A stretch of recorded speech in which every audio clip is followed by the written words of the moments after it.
শ্ৰীমদ ভাগৱত শাস্ত্ৰখানি বোলে বৈকুণ্ঠৰ কল্পতৰু পুৰাণ সত্য।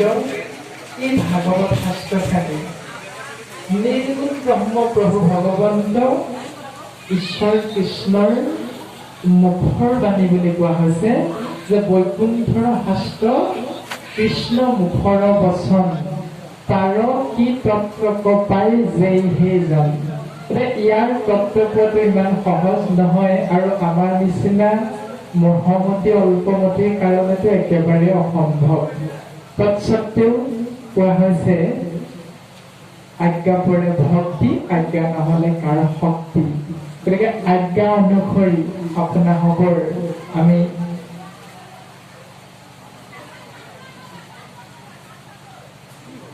আপোনাসকলৰ আজ্ঞাবাহী ভিত্ত।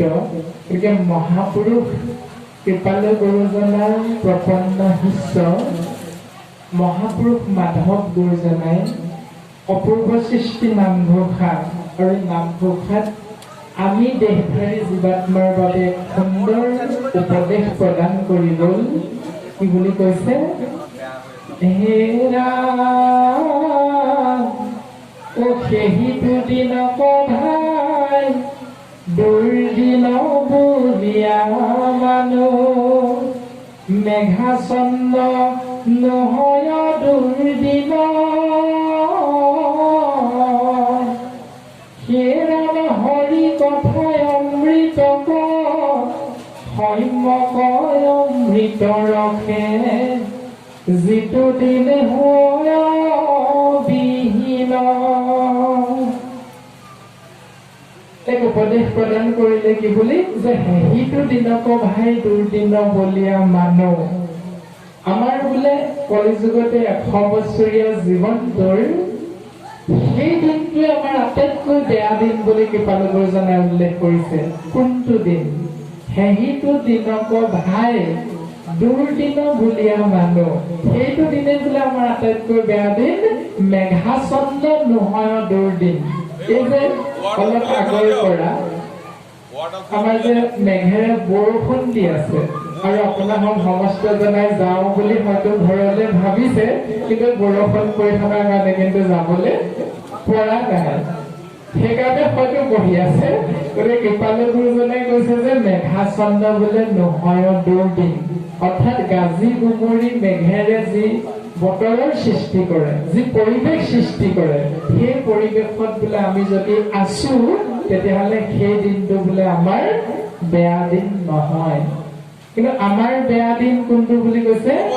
হৰি কথা অমৃতক সম্যক আলাপ ৰখে, অৰ্থাৎ অমৃতময় হৰি নিৰ্গুণ ব্ৰহ্ম ঈশ্বৰ কৃষ্ণৰ নাম ৰখ আমি আমাৰ এই 100 বছৰীয়া জীৱনটোৰ যিদিনা আমি শুনিবলৈ নাপালো, অৰ্থাৎ শুনাৰ সৌভাগ্যৱন্ত আমি যিটো দিন হ'ব নোৱাৰিলো, সেইটো দিনেই বোলে আমাৰ আটাইতকৈ বেয়া দিন বুলি কৈছে। গতিকে আজি যদি আমি চাওঁ এই আমাৰ জিন্তু গগৈ বাপজনাৰ বাসগৃহত এই পুৱাৰ পৰা এতিয়ালৈকে আমাৰ প্ৰত্যেকজনে ভকত বৈষ্ণৱৰ কিন্তু পৰম সৌভাগ্য, অৰ্থাৎ আজিৰ দিনটো আমাৰ পৰম সুখৰ দিন। কাৰণ আমি নিৰ্গুণ ব্ৰহ্ম অৰ্থাৎ যিজনা ঈশ্বৰক আমি দিনে ৰাতিয়ে পুৱা গধূলি প্ৰত্যেকজনা দেহধাৰী জীৱাত্মাই ভজনা কৰো, সেইজনা নিৰ্গুণ ব্ৰহ্মৰ অমৃতময় নাম আমি পুৱাৰ পৰা এই পৰ্যন্ত আমি শ্ৰৱণ কীৰ্তন এই দুই ভক্তিৰ মাধ্যমেৰে আমি সৌভাগ্যৱন্ত হ'ব পাৰিছো। গতিকে আমি আজি পৰম সৌভাগ্যৱন্ত যে জিন্তু গগৈৰ বাসগৃহত তেৰাৰ আমন্ত্ৰণ ক্ৰমে আমি আজি আপোনাসকলৰ চৰণ দৰ্শন কৰাৰ সৌভাগ্যৱন্ত হলো। গতিকে মহাপুৰুষ কৃপালু গুৰুজনাই কৈছে যে সেইটো দিনক ভাই দুৰ্দিন বলীয়া মানুহ মেঘাচন্দ নহয় দুৰ্দিন। গতিকে আপোনালোকে কেতিয়াও ভয় কৰিব নালাগে যে গাজি গুমৰি যদি মেঘে এটা বতৰ বেয়া দিন বুলি সৃষ্টি কৰে, সেই দিনটো বোলে আমাৰ বেয়া দিন নহয়। গতিকে আজি আমাৰ পৰম সৌভাগ্যৰ দিন। আমাৰ এই 100 বছৰীয়া জীৱনটো কলিযুগত মহাপুৰুষ কৃপালু গুৰুজন শ্ৰীমন্ত শংকৰদেৱে অপূৰ্ব সৃষ্টি কীৰ্তন পুথিত খুব সুন্দৰভাৱে ভাগ বতৰা কৰি থৈ গৈছে আৰু আমাৰ দেউতাহঁতে কথাখিনি খুব সুন্দৰভাৱে জানেই আৰু আমাৰ আই সমাজটোও জানে। তৎসত্ত্বেও আমি অকণমান আগবঢ়াই দিব বিচাৰিছো যে শিশু প্ৰহ্লাদৰ মুখেৰে আমাৰ এই কলিযুগত 100 বছৰীয়া মনুষ্যৰ জীৱনটো কেনেধৰণে ভাগ কৰিছে।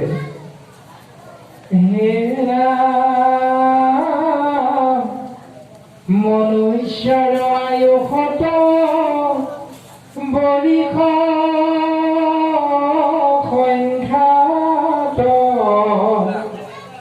অৰ্ধেক বিফলে যায় জানিবা নিদ্ৰাত। হেৰমে বৰিষ বিংশতি জানা যায়ো মলন্দে নেওদশ যায় জানা ধনয়ো পাৰ্যন্তে।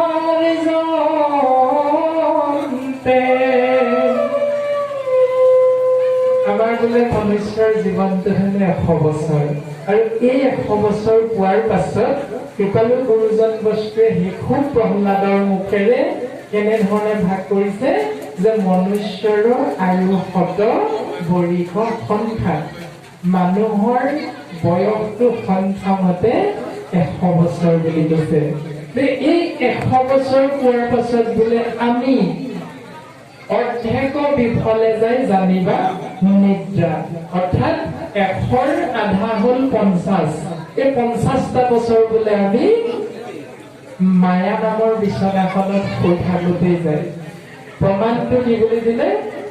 ও ব্ৰহ্মাদি কৰি জীৱ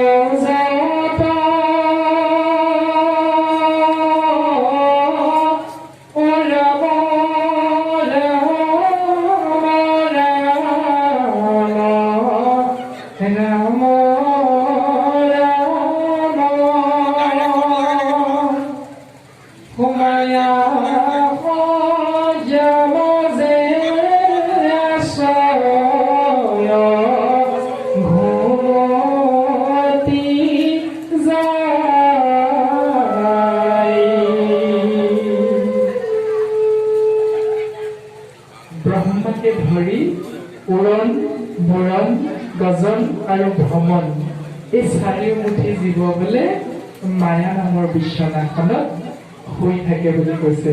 সেই হেতুকে কৃপালু গুৰুজন বস্তুৱে কৈছে যে মনুষ্যৰ আয়ুসত বৰিষ সংখ্যাত অৰ্ধেক বিফলে যায় জানিবা নিদ্ৰাত, অৰ্থাৎ 100 বছৰৰ 50টা বছৰ অজ্ঞান আন্ধাৰত আমি শুই থাকোঁতেই যায়। ইয়াৰ পাছত থাকিলে আকৌ 50টা বছৰ। এই 50টা বছৰ কেনেকৈ যায় বুলি ক'লে বৰিষ বিংশতি জানা যায় কোমলন্তে, অৰ্থাৎ 20টা বছৰ বোলে আমি দেহধাৰী জীৱাত্মাই ধেমালি ধুমুলা কৰোঁতেই যায়। আকৌ নেওদশ যায় জানা ধন উপাৰ্জনতে, 50ৰ লগত যদি আমি 20 বছৰ যোগ কৰোঁ তেতিয়া হ'ব 70। এই 70টা বছৰ আমাৰ গুচি যোৱাৰ পাছত কি থাকিল 30 বছৰ। এই 30টা বছৰ কেনেকৈ যায় বুলি ক'লে যে নেওদশ যায় জানা ধন উপাৰ্জনতে, অৰ্থাৎ ভগৱন্তৰ এই বিনন্দীয় সৃষ্টিখনত আমি যে দেহধাৰী মনুষ্য জন্ম গ্ৰহণ কৰিলো, এই দেহধাৰী মনুষ্য হৈ জন্ম গ্ৰহণ কৰাৰ পাছত আমি সমস্ত জনা প্ৰভু ভগৱন্তৰ এই বিনন্দীয় সৃষ্টিখনত কম বেছি পৰিমাণে কিন্তু সত ৰজতম 3 গুণৰ মায়াত আমি আবদ্ধ হৈ পৰোঁ। এই মায়াত আবদ্ধ হৈ আমি প্ৰত্যেকটি দেহধাৰী জীৱাত্মাই নিজৰ বুলি ভাবি আমি এটা পৰিয়াল কেন্দ্ৰিক জীৱিকা নিৰ্বাহ কৰোঁ আৰু এই পৰিয়ালটোক পোহপাল দিবৰ বাবে আমি প্ৰত্যেকেই চাকৰি বাকৰি ব্যৱসায় বাণিজ্য আদি কিবা কিবি কৰি আমি ধন উপাৰ্জন কৰোঁতে যায় বুলি কৈছে। গতিকে 70 লগত 10 যোগ কৰিলে 80 হ'ল আৰু 80ৰ পাছত পদৰ শেষত থাকিল 20টা বছৰ। এই 20টা বছৰ কেনেকৈ যায় বুলি কৈছে, হেৰা সৰ্বশেষে বৃদ্ধ কাল বৰিষ বিংশতি কাৰ্য সাধিবেক নাহিকে শক্তি। একেবাৰে শেষৰ 20টা বছৰ বোলে বৃদ্ধকাল। অৰ্থাৎ আমি যদি ভাবো যে আমি কিশোৰ কৈশোৰ যৌৱনতে থাকিম, এই কথাটো বোলে মিছা কথা। কৃপালু গুৰুজনাই এই কথাটোক নচ্ছাত কৰি আমি দেহধাৰী জীৱাত্মাক শিশু প্ৰহ্লাদৰ মুখেৰে এটি কথা বাৰে বাৰে সকীয়াই আছে যে আমাৰ এই 24টা তত্ত্বৰে গঠিত দেহৰ বিনাশ আছে আৰু আত্মা হল অবিনাশী। গতিকে আমি এই বিনাশী দেহাক লৈ কৃপালু গুৰুজন বস্তুৱে কৈছে কি বুলি, ও মন ভাই ঐ দেহ দিন দিনে যাই ভটিয়া, ও দেহাক লৈ অহংকাৰ কৰিব নাপায়, সেয়া মাত্ৰে মামুলাই গলে দেহাৰ মূল্য নাই, দেহাৰ মূল্য নাই। অৰ্থাৎ আমাৰ এই বিনাশী দেহাক লৈ আমি যদি গৰ্ব অহংকাৰ কৰি থাকো, তেতিয়াহ'লে কৃপালু গুৰুজন বস্তুৰ কৃপা কিন্তু আমি কেতিয়াও লাভ কৰিব নোৱাৰো। সেইকাৰণে মহাপুৰুষ কৃপালু গুৰুজনে আমি দেহধাৰী জীৱাত্মা তৰি যাবৰ নিমিত্তে আমাক মাত্ৰ পদ্মমুখতে সেই নিৰ্গুণ ব্ৰহ্মৰ একমাত্ৰ নাম শ্ৰৱণ আৰু কীৰ্তন, এই দুই ভক্তিৰ মাধ্যমেৰে আমি তৰি যাবৰ বাবে একমাত্ৰ উপদেশ প্ৰদান কৰিছে। গতিকে আমি যে 24টা তত্ত্বৰে গঠিত নৰদেহাই 100 বছৰীয়া এটা সুন্দৰ জীৱন আমি কলিযুগত পালো। এই 100 বছৰীয়া জীৱনটো পোৱাৰ পাছতো যদি আমি হেৰা নকৰিলো হিৰে মাধৱ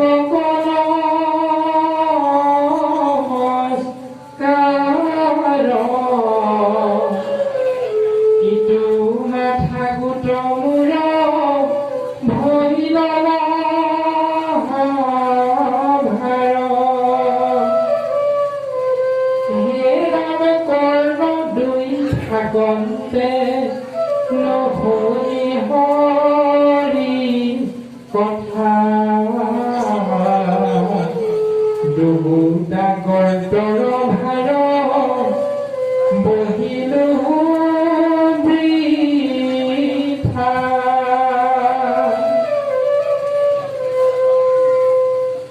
অৰ্থাৎ আমি জীৱনটো পোৱাৰ পাছত আমি যদি আমাৰ মন মগজুৱে কলিযুগত ভকত ৰূপী ভগৱন্তক সেৱা কৰিবৰ বাবে আমি কোনোদিনেই যদি আমাৰ এই মন মগজু অৰ্থাৎ শৰীৰটোক যদি আমি আগবঢ়াই দিয়া নাই, তেতিয়াহ'লে আমি এই মনুষ্য জনমটো এনেহে লৈছো বুলি। আকৌ আমাৰ যি দুখন কৰ্ণ প্ৰভু ভগৱন্তৰ কৃপাত আমি লাভ কৰিছো, এই কৰ্ণ দুখনক যদি আমি অমৃতময় হৰি কথা শ্ৰৱণ কৰিবৰ বাবে আমি যদি আজিলৈকে আগবঢ়াই দিয়াই নাই, তেতিয়াহ'লে কৃপালু গুৰুজন বস্তুৱে কৈছে যে দুটা গৰ্তৰ ভাৰ বহিলহো বৃথা। আমি চলা নাই, তেতিয়াহ'লে আমি ইয়াৰ পৰা কিন্তু লাভ উঠাব নোৱাৰিম। সেইকাৰণে হয়তো কৃপালু গুৰুজনাই কৈছে যে মনুষ্যৰ আয়ুহত বৰিষ সংখ্যাত অৰ্ধেকো বিফলে যায় জানিবা নিদ্ৰা। এতিয়া সদৌ শেষত আমাৰ যি বৃদ্ধকালৰ কথা কোৱা হ'ল, এই বৃদ্ধকালত আমাৰ মন যিহেতু আত্মা যিহেতু আমাৰ অবিনাশী, গতিকে এই অবিনাশী আত্মা আমাৰ সদায় কোমলীয়া হৈ থাকে।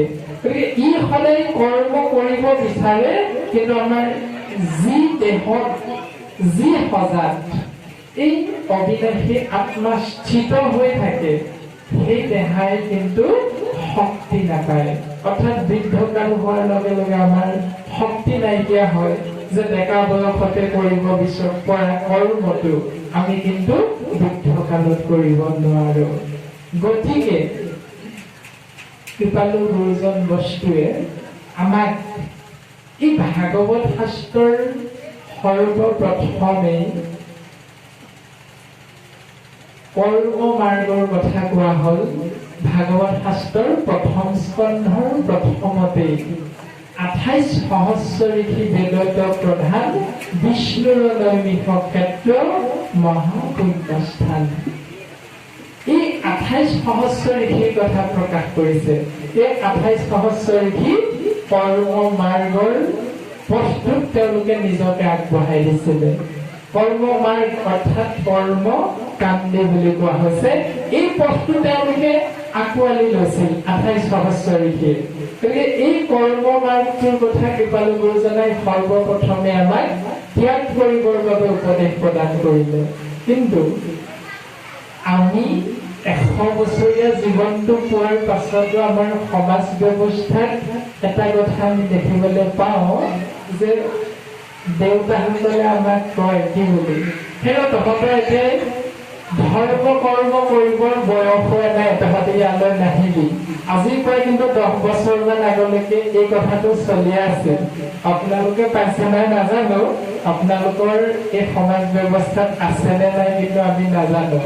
আমি যেতিয়া ধৌত বস্ত্ৰ পৰিধান কৰি দেউতাহঁতৰ লগত ভগৱন্তৰ বিষয়ত নাম শ্ৰৱণ কীৰ্তন কৰিবৰ কাৰণে আমি আগবাঢ়ি যাব বিচাৰো, তেতিয়া আমাক দেউতাহঁতে কয় তহঁতৰ এতিয়া পঢ়াৰ বয়স, তহঁতে এতিয়া ধৰ্ম কৰ্ম কৰিবৰ বয়স হোৱা নাই, আৰু ভাগৱত শাস্ত্ৰ তহঁতে এতিয়া চুব নাপায়, এই নামঘোষা কীৰ্তন পুথি এইবিলাক তহঁতে এতিয়া নচবি। এই কিন্তু ধাৰণাটো আমি সদৈ শিৱসাগৰৰ সমাজ ব্যৱস্থাত আমি পাইছো। ইয়াত আপোনালোকৰ আছে নে নাই আমি নাজানো, হয়তো কম বেছি পৰিমাণে সমাজ ব্যৱস্থাত এই কথাটো আছে। কিন্তু কৃপালু গুৰুজন এই 100 বছৰীয়া জীৱনটোত আমাক জানো ক'লে যে 50টা বছৰত তুমি ধৰ্ম কৰিবা, 70টা বছৰত তুমি ধৰ্ম কৰ্ম কৰিবা, নহলে তুমি 80 বছৰত কৰিবা, নহলে তুমি 100 বছৰত কৰিবা। এই কথাটো কিন্তু এই ঘোষা যোগাৰ জৰিয়তে কৃপালু গুৰুজনে আমাক উপদেশ কৰা নাই।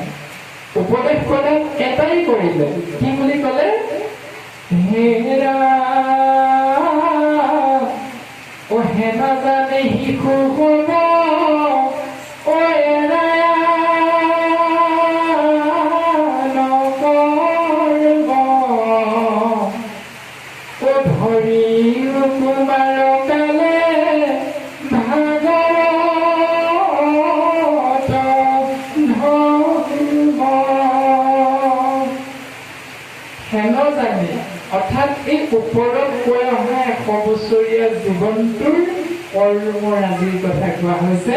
হেন জানি শিশু হব অৰ্থাৎ শিশু প্ৰহ্লাদে খণ্ড আৰু অমৰ্ক দৈত্যৰ গুৰু গৃহত যি শিক্ষা লাভৰ বাবে পিতৃয়ে পঠিয়াইছিল, সেই গুৰুৰ কোলত তেওঁৰ যি লগৰীয়া শিশু আছিল, সেই শিশুসকলৰ জৰিয়তে কৃপালু গুৰুজন বস্তুৱে আমালৈ উপদেশ প্ৰদান কৰিলে যে হেন জানি শিশু হব এৰা আন কৰ্ম। এই ওপৰত কৈ অহা কৰ্মবিলাক বৰ চিন্তা কৰি থাকিব নালাগে, এইবিলাক তোমাৰা হবে ত্যাগ কৰা। ইয়াৰ বিনিময়ত তোমাৰা হবে কি কৰিবা, ধৰিও তোমাৰ অকালে ভাগৱত ধৰ্ম। অৰ্থাৎ জনা বুজা হোৱাৰ দিন ধৰি তোমাৰা হবে ভাগৱত ধৰ্ম আচৰণ কৰিবা। আৰু আজি আমি ইয়াত দেখিবলৈ তাকেই পাইছোঁ। ইয়াত শিশু আছে, আই মাতৃ আছে আৰু দেউতাসকল আছে। সমস্তজনে কিন্তু ইয়াত আজি পুৱাৰ পৰা এই ভাগৱত ধৰ্ম আচৰণ কৰি আছে। গতিকে এই উপদেশটো আমি আজি মানিছো যেন আমাৰ অনুভৱ হৈছে। গতিকে আমি সমস্তজনে ভকত বৈষ্ণৱৰ চৰণ পংকজত আমি পুনশ্চ সেৱা জনাইছো। সেই আসনলৈ অহাৰ আগমুহূৰ্তত আমাৰ শ্ৰদ্ধাৰ জিন্তু প্ৰাৰ্থনা আমাক এটা কথা কৈছে যে প্ৰাণজিৎ, তুমি এটা কথা কবাচোন, কিবা বোলে ইউটিউব চেনেলত হেনো পাইছিলে বোলে বাটত দিবা জেং, ভকতলৈ দিবা ঠেং, ধৰ্মলৈ দিবা পিঠি, তেহে যায় বৈকুণ্ঠলৈ উঠি। তেওঁ গোটেই কথাখিনি নকলে, আমাক মাত্ৰ অন্যতহে দিলে। যে বাটত দিবা জেং, ভকতলৈ দিবা ঠেং, এইটো আমাৰ কৃপালু গুৰুজনাৰ 12 কুৰি বৰগীত আৰু 13 কুৰি ফকৰা যোজনাৰ এটি যোজনা। যে বাটত দিবা জেং, ভকতলৈ দিবা ঠেং, ধৰ্মলৈ দিবা পিঠি, তেহে যায় বৈকুণ্ঠলৈ উঠি। আমিতো সমস্তজনাই দিনে ৰাতি এই কথাটোকে চিন্তা কৰোঁ যে আমি কেনেবাকে বৈকুণ্ঠলৈ যাব পাৰোঁ নেকি। হয়নে নহয় বাৰু কথাটো?